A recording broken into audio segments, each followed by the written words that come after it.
নমস্কার, শুরু করছি ভোটের গল্প।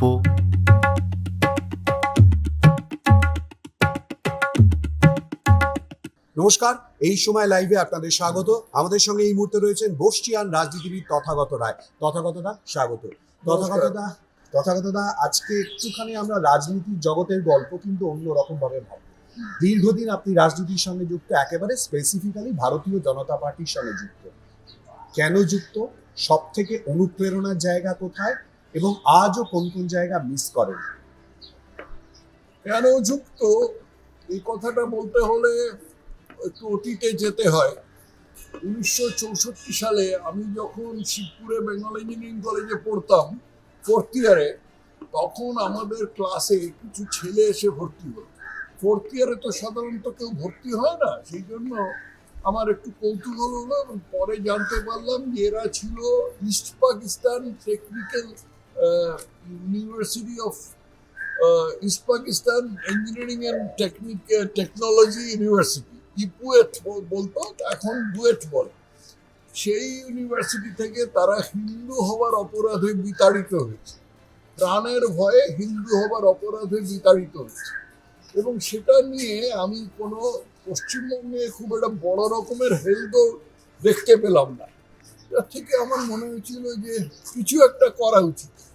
কি করব নানা রকম ভাবতে ভাবতে শেষ পর্যন্ত ভারতীয় জনতা পার্টিকে পেলাম, আর তার আগে রাষ্ট্রীয় সংঘকে পেলাম, যারা এই নিয়ে ভাবনা চিন্তা করে।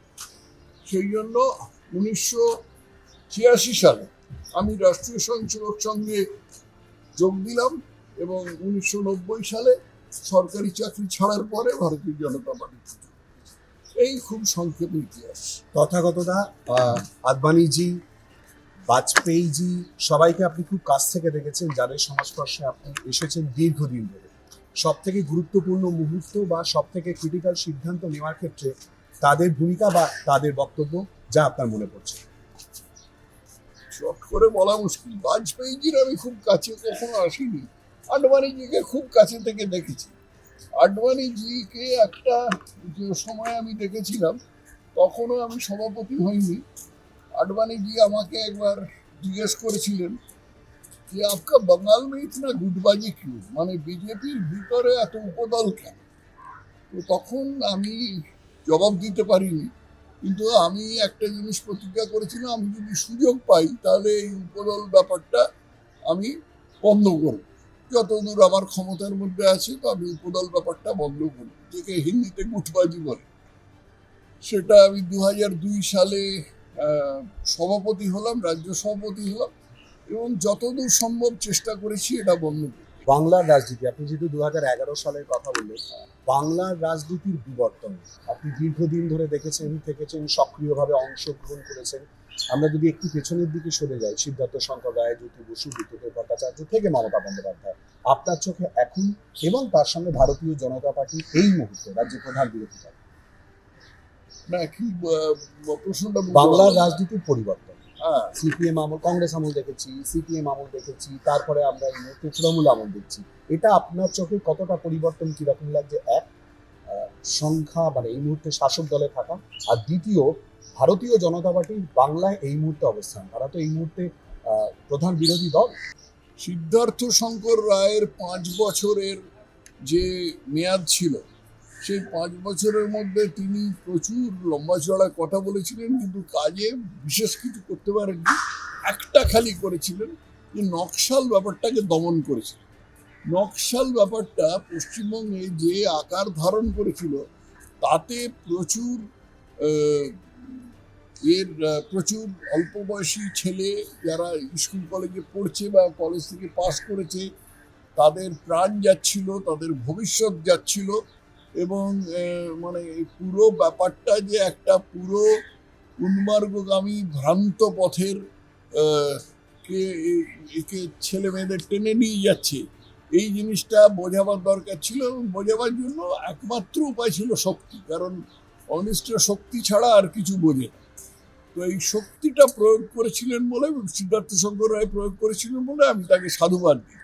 কিন্তু তারপরে সিদ্ধার্থ শঙ্কর রায় যে ভূমিকাটা পালন করলেন সেটা অত্যন্ত নক্কারজনক, কারণ 1977 সালের নির্বাচনে হেরে যাওয়ার পরে উনি রাজনীতিই ছেড়ে দেন, দিল্লিতে পালিয়ে গেলেন, গিয়ে প্র্যাকটিস করতে লাগলেন, কোটি কোটি টাকা উপার্জন করতে লাগলেন। তারপরে যে সিপিএম এর 34 বছর সিপিএম গিয়েছিল, এই 34 বছরে সিপিএম যে পশ্চিমবঙ্গের কত বড় সর্বনাশ করেছে এ তো বলে বোঝানো যায় না, কত বড় সর্বনাশ করেছে। এই আমরা এখন যেখানে দাঁড়িয়ে আছি এখানে একটি বিশাল কারখানা ছিল শ্রীরাম গ্রুপের, এবং এইখানে এই কারখানায় বেশ কয়েক হাজার লোক কাজ করত। এই কারখানাগুলোকে প্রত্যেকটা পায়ে পা দিয়ে শ্রমিক অশান্তি তৈরি করে প্রত্যেকটা কারখানা তুলে দিয়েছে সিপিএম। এই যে নষ্টামির প্রক্রিয়া, এগুলো সিপিএম এর বা সিটুর বা এদের মাথায় ছাড়া কোথাও ঢোকে না। এই যে কুবুদ্ধি, এই যে কুচক্রান্ত, এই জিনিস একেবারে বাঙালি বামপন্থী জিনিস। এবং এর ফলে যে পশ্চিমবঙ্গে যে বলছিলাম যে বিশাল বিশাল কারখানা ছিল, গ্রামের মতো সাইজের কারখানা ছিল, সেগুলো নষ্ট হয়েছে। এবং গোটা 80-র দশক, 90-এর দশকের মাঝামাঝি পর্যন্ত এরকম গেছে। তার মধ্যে আবার একটু খেয়াল হলো হয়তো যে না, এটা ভাবমূর্তিটা খারাপ হয়ে যাচ্ছে, সব কারখানা তুলে দেবো, কিছু কারখানা আনার চেষ্টা করি। এবং জ্যোতিবাবু এক ঢিলে দুই পাখি মারার চেষ্টা করি, কারখানা নিয়ে আসার চেষ্টা, মানে শিল্পপতি নিয়ে আসার চেষ্টা, আর অপরপক্ষে পরিবার নিয়ে বিদেশে গিয়ে ফুর্তি করা। অতএব পরিবার নিয়ে প্রতি বছর গরমকালে গিয়ে যত পুঁজিবাদের যত নোংরা জায়গা আছে, যেমন ইউরোপ, উত্তর আমেরিকা, এই সমস্ত জায়গায় জ্যোতিবাবু যেত, গিয়ে ফুর্তি করতো, মজা মারতো, সাধারণ মানুষের টাকা নষ্ট করতো। এবং ফিরে যখন আসতো তখন রিপোর্টাররা যদি জিজ্ঞেস করতো, বিশেষ করে বরুণ সেনগুপ্ত যদি জিজ্ঞেস করতেন যে স্যার কটা শিল্পপতি ধরে আনলেন, উনি বলতেন এক কথায় বলা যাবে না, বলে চলে যেত।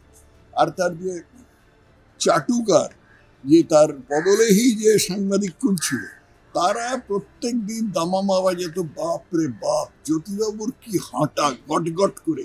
বয়স হয়েছে 90, কিন্তু দেখে লোকে মনে হয় ও তো 60-এর বেশি বয়স হয়নি। এই নিয়ে তারা উচ্ছ্বাস ফাটিয়ে দিত। এর ফলে জ্যোতিবাবুর, সাধারণ মানুষ তো বোকা নয়, বুঝতে একটু সময় লাগে। তো এর ফলে জ্যোতিবাবুর সুনাম দুর্নামটা একটু বেশি রটতে আরম্ভ করলো। তখন ওর অনিল বিশ্বাস এবং পার্টির অন্যান্য লোক বললো, বাস ঠিক আছে, আপনি এবার যান, আমরা বুদ্ধবাবুকে বসে। বুদ্ধবাবুকে সেই আসনে বসানো হলো।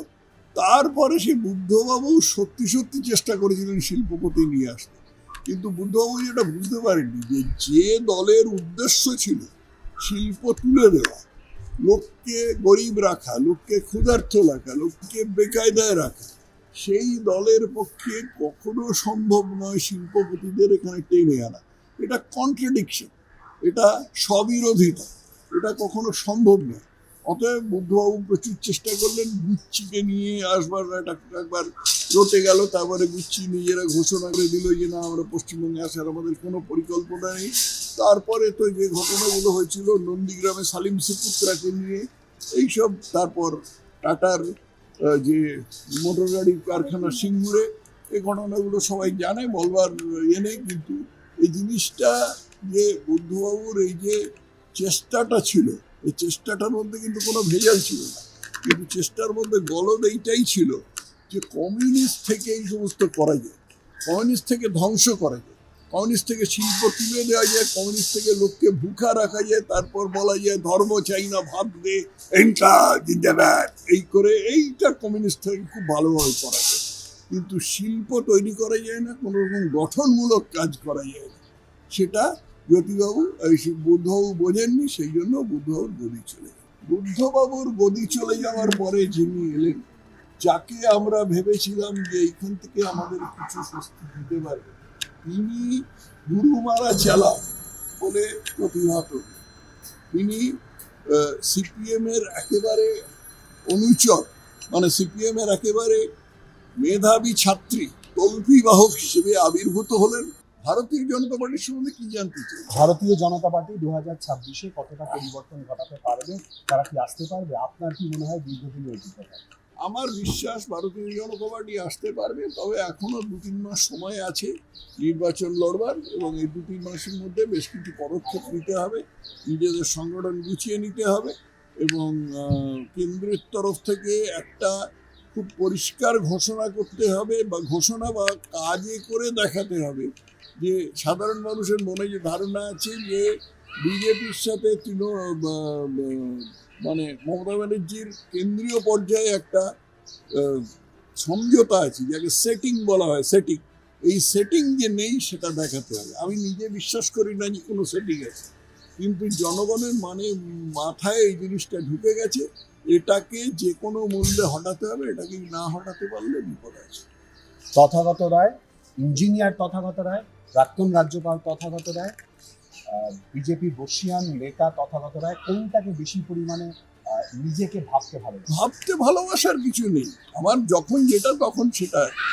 আমি যখন কোনো ইঞ্জিনিয়ারিং এর সভায় যাই বা কোনো সভা সমিতিতে যাই, সেখানে কোনো আমি রাজনীতির কথা তুলি না।